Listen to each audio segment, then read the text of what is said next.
Olá, curiosos!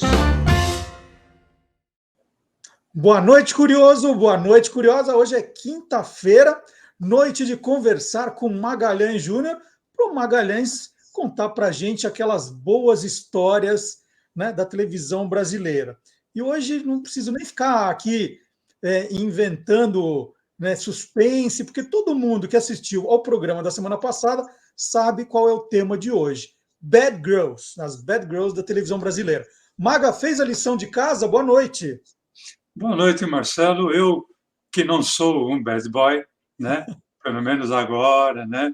Cabelo branco, barba branca e tal, já não sou mais nem bad, nem muito menos boy, né? Então, mas eu cumpri sim a minha tarefa. Mas a gente vai deixar para falar dessa tarefa depois do quê? Da vinheta. A vinheta mais bonita da internet, né? O podcast com a melhor vinheta é esse aqui. Vamos conferir.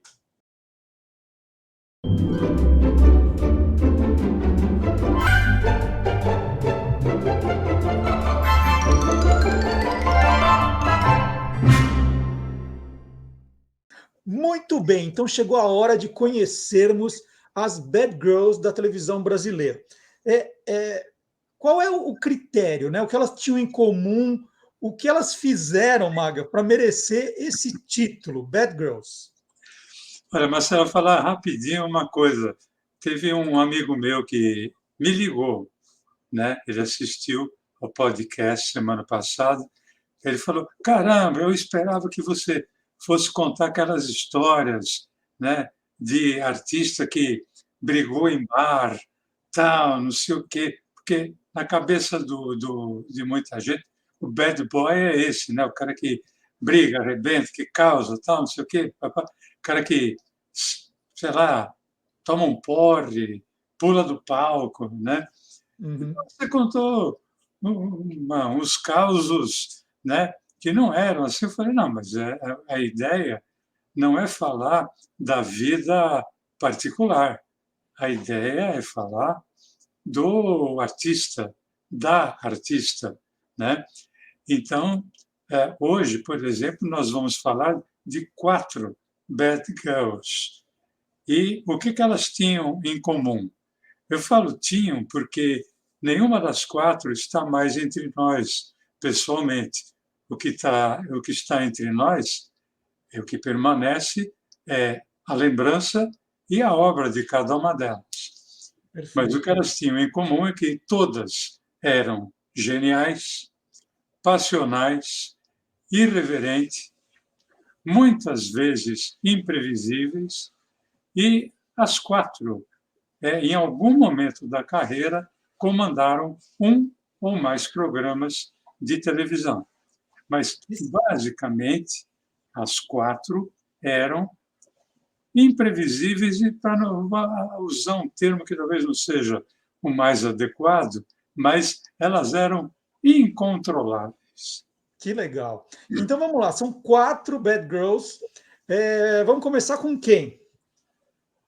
Olha, Marcelo, eu era apaixonado por ela, porque acho que foi uma das atrizes mais lindas que eu vi na TV brasileira. Dina Sfat. A Dina Sfat, que na verdade chamava-se Dina Kuttner, nasceu em São Paulo em 1939, faleceu no Rio de Janeiro em 1989. Ela foi atriz de teatro. Por exemplo, em teatro, ela encenou Arena contra Zumbi, né? Também foi uma grande atriz de cinema. Ela fez, por exemplo, Macunaíma. Não preciso falar muito, né? Ela comandou, por exemplo, seu próprio programa.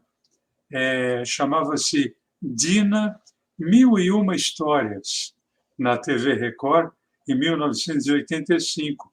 Embora ela fosse atriz, ela era uma excelente apresentadora. Era um programa de variedades. Obviamente, eu assisti alguns porque, para mim, não importava nem o que ela dissesse. Só ficar olhando para ela já estava bom. Mas ela era uma pessoa extremamente inteligente. A Dina Sfat foi casada com o autor Paulo José, de quem nós já falamos aqui no nosso podcast, e com ele foram 3 filhas. A Clara Kuttner, que é diretora, e a Anna Kuttner e a Bel Kuttner, que são atrizes.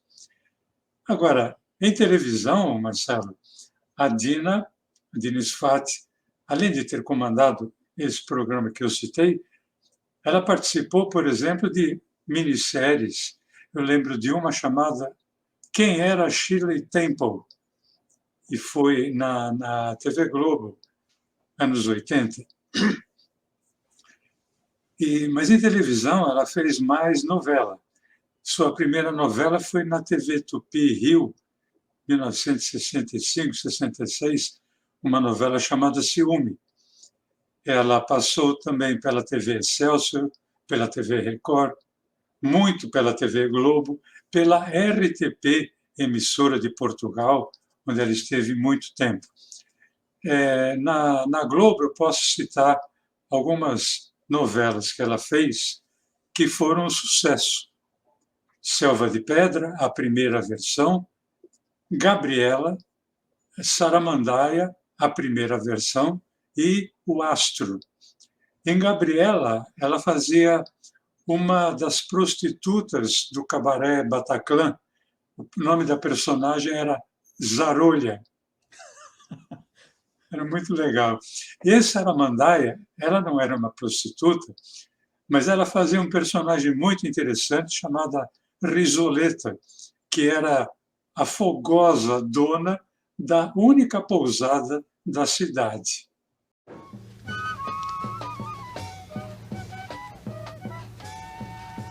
Já teve muitas namoradas? Muitas não. Poucas. E a senhora? Eu vou te confessar uma coisa, eu sou muito namoradeira, não sabe? Olha, sabe, eu já namorei metade do mundo. Acho que vou morrer infeliz se não namorar outra metade, né? Ô, Maga, o que eu lembro bem da Dina Sfat é que ela era muito engajada politicamente também, não era? Era muito engajada, né, Marcelo? Ela, por exemplo, ela pertenceu ao Teatro de Arena, em plena ditadura. Ela participou da campanha pelas diretas já, em 1984, né? E aí vou dar aqui um testemunho, não é bem um testemunho, me lembrando de uma participação da Dina Sfat que demonstra que dela você podia esperar qualquer coisa, por isso que ela era uma bad girl, né? Em 1981, no programa Canal Livre, foi entrevistado o general Dilermando Monteiro, que era ex-comandante do Segundo Exército. E a Dina Sfat foi uma das convidadas para participar do programa. E ela não fez nenhuma pergunta, até o momento em que o âncora do programa falou: Dina, você não tem nenhuma pergunta para fazer? E ela simplesmente disse: não, eu tenho medo de generais. Isso na frente de um general não é, vamos combinar, não é qualquer atriz que teria coragem de falar. E ela não falou mais nada o programa inteiro. Agora, tem uma outra passagem, Marcelo, que eu acho que demonstra bem esse lado bad girl da Dina Sfat. Isso aconteceu na novela Os Gigantes, final de 1979, indo para 1980, novela do Lauro César Muniz. A Dina Sfat, a sua personagem era uma jornalista chamada Paloma, que na novela ela acabava se apaixonando por 2 homens, Um era o Fernando, que era interpretado pelo Tarcísio Meira, e o outro era o Chico Rubião, que era interpretado pelo Francisco Coco. E essa novela foi a primeira a tratar do tema eutanásia, que é um tema pesado. E na novela, a Paloma, ela tinha um irmão gêmeo chamado Fred. E o Fred, ele fez uma cirurgia e, por causa dessa cirurgia, ele ficou em coma. Mas era aquele coma em que os médicos diziam que, vamos dizer, era como se ele tivesse cerebral. Ele era mantido apenas por aparelhos. E tinha toda uma celeuma, porque a Paloma não aceitava aquilo, não aceitava que o irmão fosse mantido. A eutanásia não é permitida, né, no Brasil. E ficava aquela dúvida, então, os meios de comunicação falavam, né, o que fará a Paloma? Né? E isso incomodava muito a Dina Sfati, né? E incomodava a atriz Dina Sfati. Ela não aceitava os caminhos que a personagem estava tomando. Primeiro, o fato de se apaixonar por dois homens. E segundo, ficar nessa luta até que chegou o capítulo em que a Paloma entra ali na UTI e desliga os aparelhos. E o irmão morre. Isso bagunçou de tal forma a cabeça da Dina Sfati que, quando iam entrevistá-la a respeito da novela, ela falava: eu não aceito. Por que essa personagem não morre? Era a personagem dela. Uhum. Ela chegou a falar: essa mulher devia morrer. Por que não matam essa mulher? E ela foi, assim, brigando com a novela até o final, porque ela não aceitava. Ela, inclusive, ela não aceitou os caminhos do personagem a tal ponto que foi quando ela saiu do Brasil e foi para Portugal por um tempo, que era justamente para se afastar da TV brasileira, né?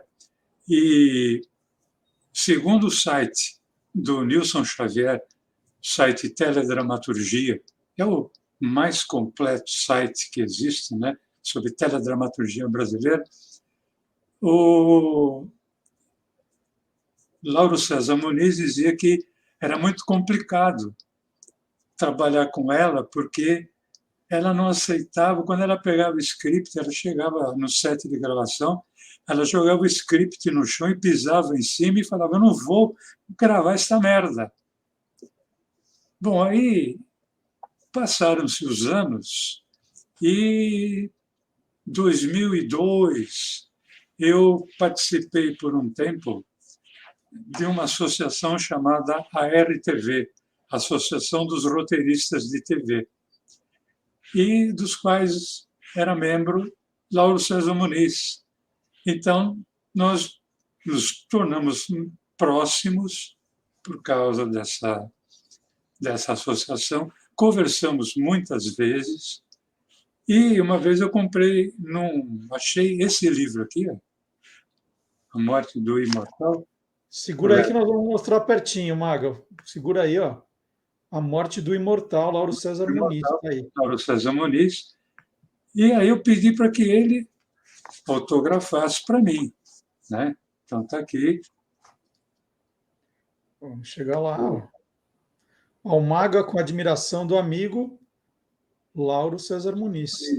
2003. Né? Uhum. E eu me lembro que numa das nossas conversas, como eu gostava muito da Dina Sfati, eu perguntei para ele. Falei, eu não lembrava o nome da novela. Eu falei, tem uma novela sua que é a Dina Sfati. Quando eu falei Dina Sfati, eu falei, já sei, Os Gigantes. Eu falei, era. Eu falei, escuta, aconteceu? Ele falou, não precisa perguntar, aconteceu. Né? foi um pega para capar. Ela não aceitava. Não é que ela não aceitasse trabalhar, ela não aceitava os caminhos que a personagem tomou, porque ela era a personagem, ela tinha incorporado a personagem, ela não se achava capaz de cometer aquele ato de desligar os aparelhos para a morte do irmão gêmeo. Eu falei, e ela jogava, é verdade que ela jogava texto no chão, jogava, pisava em cima e falava que não ia gravar aquela merda. Uhum. Olha só. Então, Bom, já que você está falando tanto palavrão aí, quer dizer, é o mesmo várias vezes, já pode ser um mote para a sua segunda Bad Girl, não pode ser, não? pode. Bom, ela foi Bad Girl, foi Bad Woman, foi Bad Old, ela foi Bad tudo, né? Porque ela era simplesmente a Dercy Gonçalves. Dolores Gonçalves Costa, que nasceu em Santa Maria Madalena, no Rio de Janeiro, em 1907, e faleceu do Rio de Janeiro com 101 anos, em 2001. A Dercy foi atriz de teatro, atriz de cinema, consagrada no teatro, consagrada no cinema e consagrada também na televisão. A Dercy participou de vários programas de humor na televisão e tem uma coisa que é muito interessante. O videotape começou a ser usado no Brasil a partir mais ou menos de 1960, né? Aqui em São Paulo, entre 1960 e 1964, como a Dercy trabalhava no Rio, os programas, a Dercy só era permitida aqui em São Paulo se o programa fosse videotape. Programa ao vivo, convidar a Dercy aqui em São Paulo era proibido. E tal era a fama, né, que a Dercy tinha. Por quê? Porque ela não seguia texto, ela colocava cacos e mais cacos e mais cacos e trazia aquela coisa do teatro, né? O palavrão, e se não era o palavrão, era dentro do improviso aquela conotação sexual, a conotação sacana, né? E isso eu pude constatar depois. Na televisão, como eu falei, ela fez vários programas de humor. Ela participou de um que foi... Bom, primeiro, ela participou de muito teleteatro, principalmente telecomédia, né? Teve um programa de humor que ela participou, 1964. Eu já falei desse programa no nosso podcast. Chamava-se Viva o Vovô Deville, que era feito na TV Excelsior do Rio de Janeiro. Só que esse programa, Marcelo, era ao vivo para a rede, ou para as outras praças que tinham a Excelsior. Então, nós assistimos ao vivo aqui. E o quadro que a Dercy fazia era um quadro em que ela contava histórias e fábulas infantis ao seu modo. Agora, você imagina Dercy Gonçalves contando histórias infantis, né? Então, eu me lembro que eu, ali com os meus 11 anos, 1964, por ali, me lembro muito bem o dia que ela contou a história da Branca de Neve. E ela usava aquele linguajar que ela falava, né, tal, já era um motivo de riso. E ela falava assim, o Dunga. O Dunga não ouvia nada, mas ele tinha uma orelha deste tamanho, né? E para quem estiver ouvindo apenas o nosso podcast, o deste tamanho ela mensurava com as duas mãos como uma conotação de quem não fosse bem das orelhas que ela estivesse falando, né? E isso era motivo para depois caírem de pau, né? Porque ela era realmente incontrolável. E nessa mesma época, Marcelo, ela lançou uma música chamada A Perereca da Vizinha. Aquilo virou uma febre, porque quem era criança pensava na perereca, né? O anfíbio. Quem não era criança não pensava apenas no anfíbio. Mas a música virou sucesso e as crianças cantavam muito, né? E um dia, para você ver como era essa mulher, eu falo essa mulher no sentido mais doce da palavra.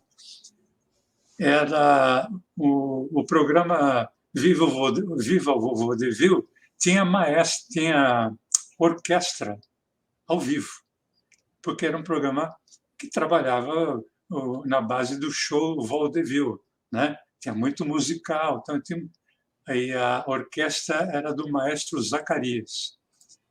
E num dos primeiros quadros que ela fez contando história, ela tinha que cantar uma música no final. Só que ela simplesmente esqueceu que música era. Ela não teve dúvida, ela virou e falou: Maestro Zacarias, manda ver aí A Perereca da Vizinha. E aí o maestro, que não estava esperando, né, teve que se virar, ali entrou um acorde aqui, ela começou a cantar e a orquestra inteira seguiu. E a partir daí, todo o programa, ela achava alguma forma de cantar A Perereca da Vizinha, né? Muito bom. E a Dercy comandou programas com o seu nome.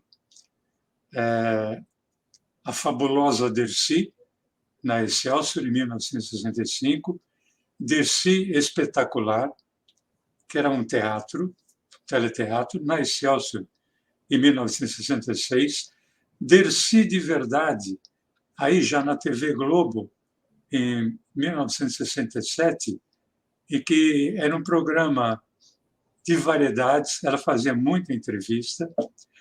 E depois, no ano 2000, ela fez um programa no SBT chamado Fala Dercy, que também era um programa de variedades, mas tinha música, tinha humor, tal, etc. E tem duas passagens antológicas da Dercy, por isso que eu falo que ela era incontrolável, no programa Dercy de Verdade. Um dia ela simplesmente falou assim, o que tomava durante uma entrevista, tá? Ela falou, eu tomo Coca-Cola. É ruim, mas todo mundo toma. Uhum. Só que a Coca-Cola era patrocinadora do programa. Só um detalhe, né? E aí vai o Boni, né? Que era o diretor artístico ali na época, e vai com o pessoal da Coca-Cola, né? Conversa, tal, etc. E uma outra vez, ela confundiu o BNH, que era o Banco Nacional da Habitação, com a vacina BCG, que é contra a tuberculose. Uhum. E era uma passagem que, durante uma entrevista, falava-se do BNH. E ela, pensando na BCG, ela falou, olha, esses negócios do governo não servem para nada, porque esse negócio de BNH para mim não deu certo. Eu peguei até tuberculose por causa disso. Aí, no dia seguinte, quem tinha alguma coisa engatilhada com o BNH ficou preocupadíssimo. Foi ver o que é. Pô, a mulher pegou tuberculose por causa do BNH. Aí tiveram que falar, desse BCG, não tem nada a ver. Aí ela resolveu com 3 ou 4 palavrões, né? E a Dercy, Marcelo, só para terminar o depoimento dessa bad girl, ela participou da Praça é Nossa durante um tempo. E ela falava assim, eu não quero texto, né? Eu quero um ponto eletrônico. Então tinha um colaborador dela que ficava no ponto eletrônico, e eu muitas vezes fiz vamos dizer, eu não escrevia o quadro, eu tinha o assunto, então eu desenvolvia em tópicos. E o colaborador dela falava o tópico apenas para ela, mas, em geral, ela ou não ouvia direito, ou ela deixava o tópico e falava o que ela queria. Mas um dia o assunto era que já não são feitos mais homens como antigamente, né? E quando acabou, ela passou por mim, eu estava no corredor, e eu não me lembro quem falou, olha, foi ele que escreveu. Ela falou, ah, foi você? É? E aí ela lembrou muito da minha mãe, né, de um modo muito especial. Falou, porra, você foi falar essas coisas? Caramba! E eu estou pensando que é uma mulher que escreveu e é um homem. Ah, e aí lembrou a minha mãe mais um pouco de tempo e tudo bem, porque ela era assim, 24 horas por dia. Bom, vamos pular para a terceira Bad Girl, nossa terceira personagem. Quem é então, Maga? Desculpa, a Dercy me fez ter que molhar a goela. Olha, assim como eu falei que a Dina Sfati foi uma das atrizes mais lindas que eu vi na televisão brasileira, para mim, essa artista de quem eu vou falar, esta Bad Girl, é uma das duas melhores cantoras que o Brasil já teve. Eu acho que ela, ao lado de Maria Bethânia, bom, pelo menos para mim, né? Eu estou falando da Elis Regina, né? Inesquecível Elis Regina Carvalho da Costa, que nasceu em Porto Alegre, 1945, nos deixou precocemente. Morava aqui em São Paulo, em 1982. Ela que é mãe do nosso amigo João Marcelo Boscoli, que foi o vencedor, né, do prêmio APCA, categoria podcast, meritoriamente, filho da Elis com Ronaldo Boscoli, e ela que é mãe do Pedro Mariano e da Maria Rita, que são filhos da Elis com o maestro César Camargo Mariano. A Elis surgiu como um furacão. Em 1965, nós já falamos disso aqui, ela venceu o primeiro Festival da Canção, que foi na TV Celso, cantando a música Arrastão. E isso fez com que a TV Record a contratasse rapidamente para que ela comandasse um programa em 1965, ao lado do Jair Rodrigues, chamado O Fino da Bossa. Esse programa ficou com esse título até 1967, quando passou a se chamar O Fino. Foram 3 temporadas, né? 2 como O Fino da Bossa e uma temporada como O Fino. E a Elis era fantástica como cantora, né? Eu vi declarações do Edu Lobo e do Caetano Veloso que diziam, e dizem até hoje, que ela era um músico com a voz, porque ela, cantando, na cabeça dela, ela tinha arranjos e harmonias que só um instrumentista tem, né? Ela era excepcional. E não é à toa que ela tinha 2 apelidos. O primeiro apelido, aliás, na verdade, eu vou inverter a ordem. O segundo apelido era Hélice Regina. Hélice por causa do movimento que ela fazia com os braços enquanto cantava. Parecia uma hélice. Esse apelido foi dado pelo coreógrafo e também ator Lenny Dale, que era muito amigo dela. E o primeiro apelido, que era o mais famoso, era Pimentinha, né? Isso porque diziam que ela era ardida como pimenta. Perfeito. E ela era mesmo, né? E o que eu vou relatar agora, ninguém me contou, provavelmente não esteja em nenhum livro. Me parece que a A2 livros biográficos da Elis. Provavelmente não esteja isso, e então ninguém me contou porque eu vi, eu assisti aquilo, o que eu vou relatar. Caetano Veloso, em 1967, participou do festival da Record, acompanhado de um grupo de rock argentino chamado Beat Boys. E foi ali que ele cantou a música Alegria, Alegria.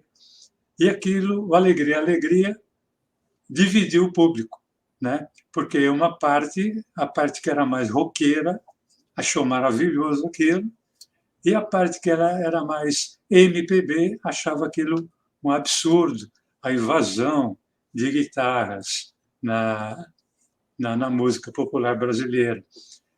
E isso fez com que a Elis, juntamente com vários outros artistas da MPB, saíssem pela cidade numa passeata, né? Chamada Frente Única, em prol da música popular brasileira. E ela era frontalmente contra, naquele momento, principalmente o Caetano Veloso, que era quem tinha levado o grupo Beat Boys. Lembrando que no mesmo festival, o Gilberto Gil tinha levado os Mutantes, né? Mas o negócio era o Caetano. E eu não sei como escalaram Caetano Veloso para ir cantar no Fino da Bossa. Eu estou fazendo um testemunho de um programa que eu assisti. Então, quando ela anuncia Caetano Veloso, já prevendo a vaia, porque naquele tempo o público não alisava, não passava a mão na cabeça de ninguém. Não tinha claque, né, Maga? Tinha aquele cara que fica pedindo palma, né? Não, e se pedisse ia ser vaiado, né? Era ingresso. E mesmo que o programa fosse entrada franca, o público era senhor de si. Gostou, riu. Gostou, aplaudiu. Não gostou, vaiou e acabou, né? Tinha, inclusive, um termo muito usado na época, morrer vestido, que significava o público não reagiu, né? E prevendo, quando ela falou Caetano Veloso, o Teatro Record veio abaixo em vaias, e o Caetano, ele era realmente extremamente tímido. A Elis foi até a ponta do palco, quer dizer, até quase aqui a entrada da coxia, e trouxe o Caetano pela mão. Lembrando, ela tinha aquela rixa por causa da música tocada com guitarra. Ela veio com o Caetano até o centro do palco e ela literalmente encarou o público. Mas encarou mostrando todo o descontentamento dela, não com o Caetano, mas com a reação do público. E aquilo, eu não posso precisar quanto tempo, porque às vezes você imagina, ficou 10 minutos, aí foram 5 segundos, não dá para precisar. Mas foi o tempo necessário para que o público percebesse a fisionomia da Elis. E, aos poucos, aquela vaia foi se transformando em aplauso, um pouco mais, até que o público inteiro começou a aplaudir. E aí ela falou no microfone: agora sim, vocês merecem ouvir Caetano Veloso. Gente, de arrepiar essa história, Maga. E isso eu acho que, vamos dizer, esse foi o momento mais sublime que eu vi de uma bad girl, né? A Elis fazer isso. E 2 anos depois, Marcelo, na própria TV Record, a Elis foi cantar uma música do Caetano, uma composição dele chamada Irene. E ela fez uma exaltação ao Caetano antes de cantar a música. foi meu pai. O segundo é meu irmão. De verdade, às vezes eu me assusto, mas só um pouquinho.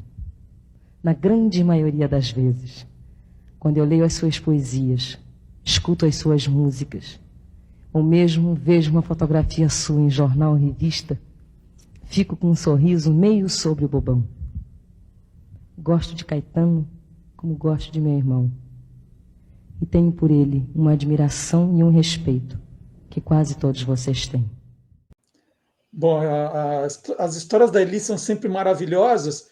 E vamos para o quarto personagem, então vamos completar a nossa quadra de Bad Girls. Que era uma humorista e comediante, né? Ela não tinha nome artístico, era seu nome Zilda Cardoso. Zilda Cardoso nasceu em São Paulo em 4 de janeiro de 1936 e faleceu aqui em São Paulo também em 22 de novembro de 2019. Como eu falei, ela era comediante e humorista, ou seja, ela interpretava, ela era atriz, ela era capaz de fazer comédia num teatro, era capaz de fazer um programa de humor, em vez de personagem, usar um tipo, e também de criar.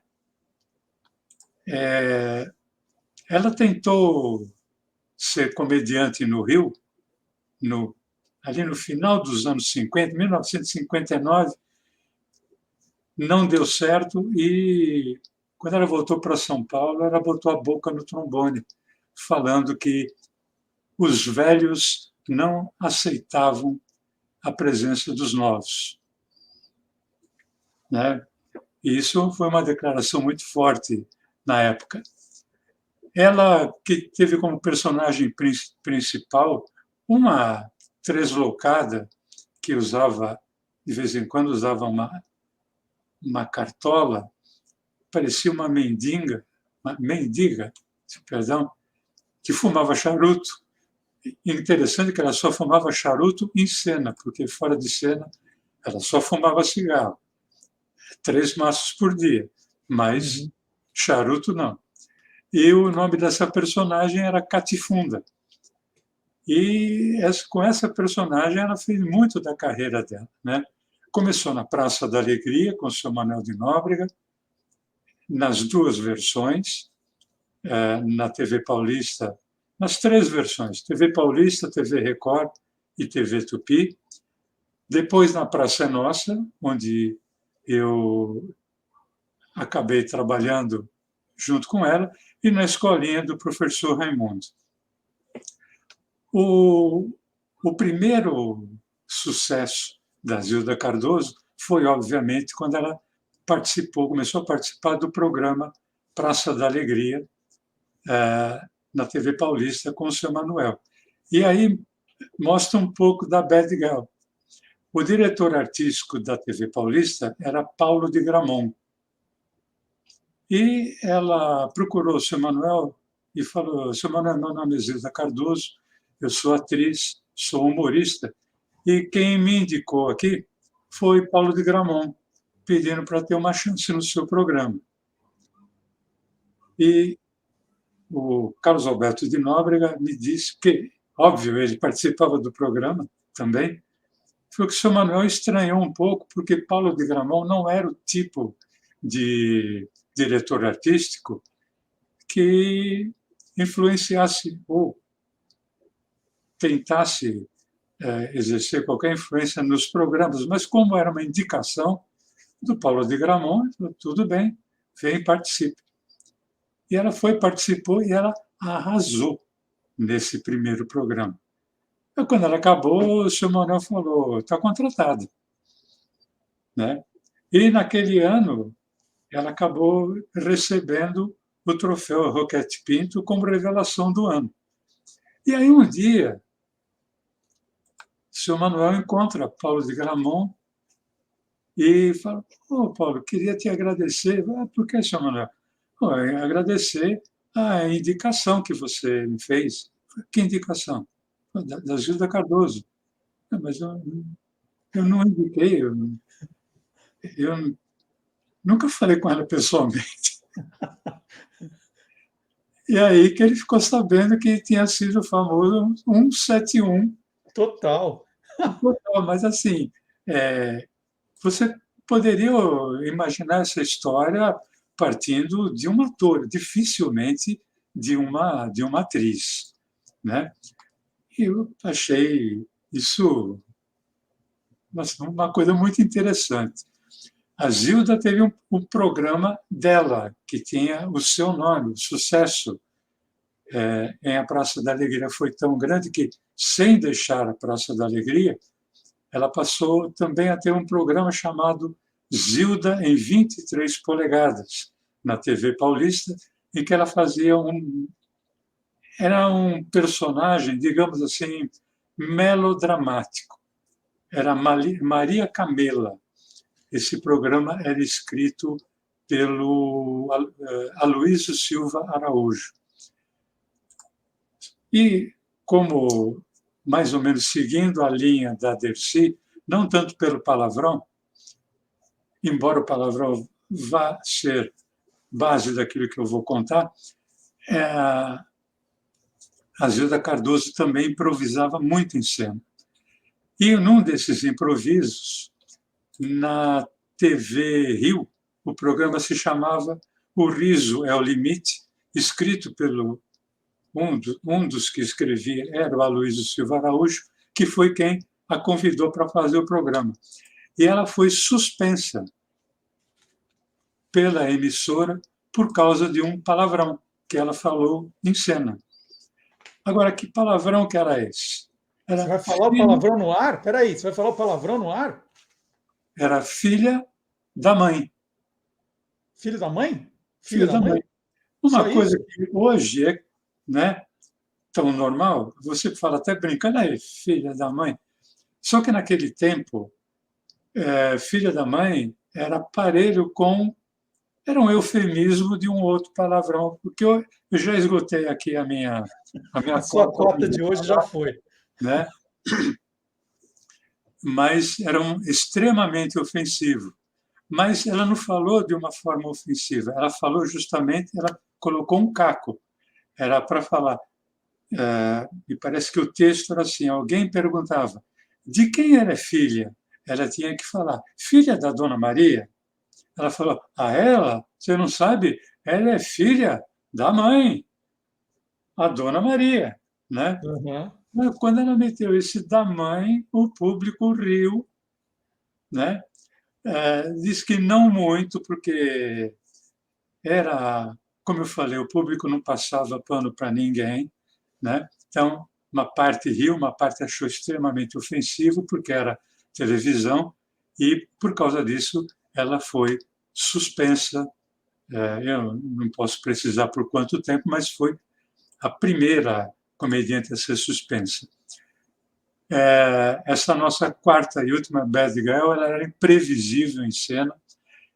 Eu trabalhei com ela, ela era extremamente mal-humorada, muito mal-humorada, né?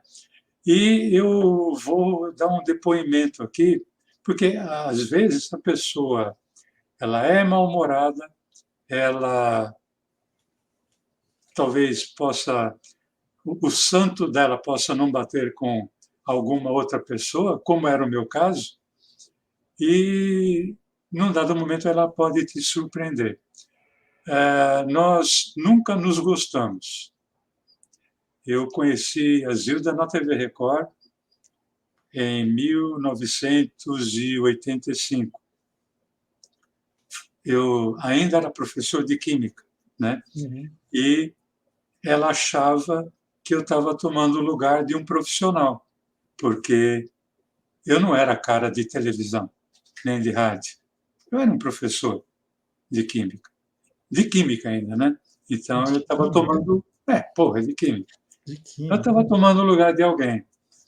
E, por um desses acasos da vida, ela depois, quando a Praça da Alegria estreou no SBT, estreou com a presença dela, E ali, algum tempo depois, eu comecei a colaborar com o Carlos Alberto e ficava claro que nós não nos gostávamos. Eu respeitava muito como profissional, achava ela extremamente criativa, sabia tudo de comédia, mas tinha esse lado pessoal.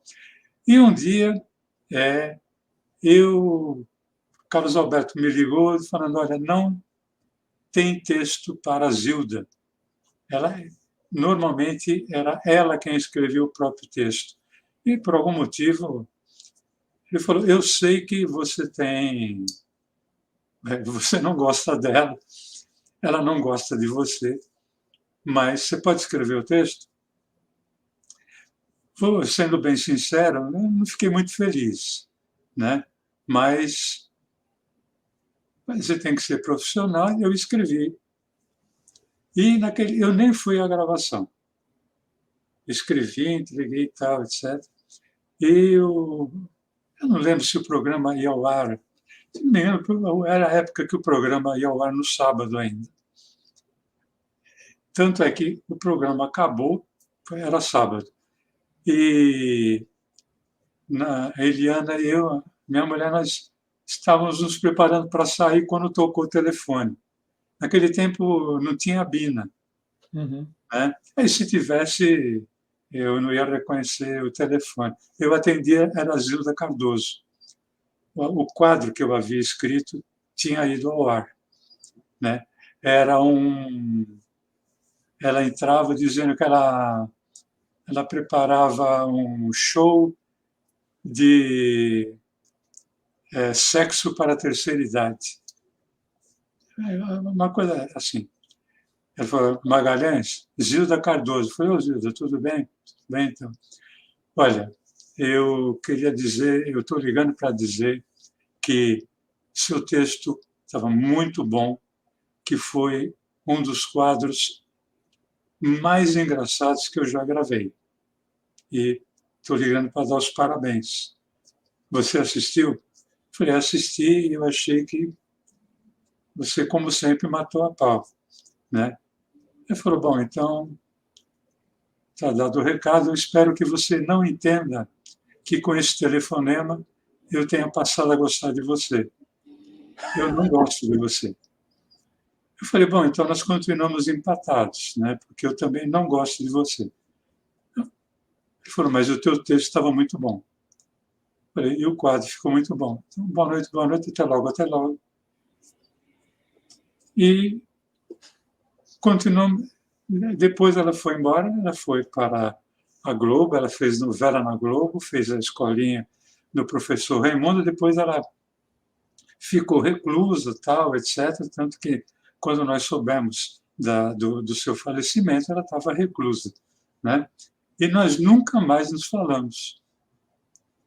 Mas eu fico assim, muito honrado dela ter me ligado. Né? E de ter mantido a postura dela. Né? Não vou agora puxar o saco porque você escreveu. Estava bom, mas a minha opinião, o nosso relacionamento pessoal não tem nada a ver com o nosso relacionamento profissional. Que história. Que história, sensacional. Então essas foram as 4 Bad Girls apresentadas pelo Magalhães Júnior. A gente vai assistir um trechinho desse programa no Olá Curiosos neste sábado.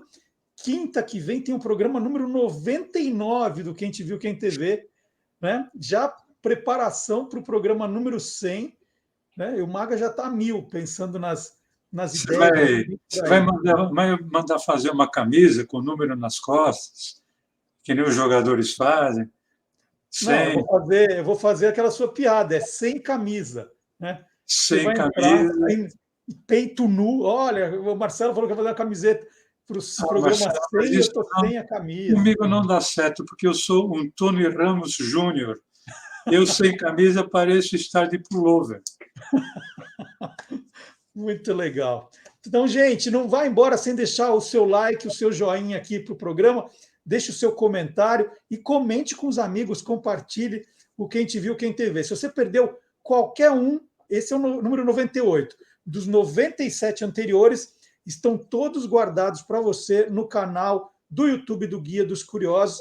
Dá para também acompanhar no Spotify, no Facebook do Guia dos Curiosos. Os episódios estão lá. E aí, quinta-feira que vem, tem o programa 99 com o Magalhães Júnior, mais uma surpresa para a gente. Maga, super obrigado. Programa, ó, nota 10. Até quinta que vem. Valeu, Marcelo. Um abração, até semana que vem. Tchau, gente.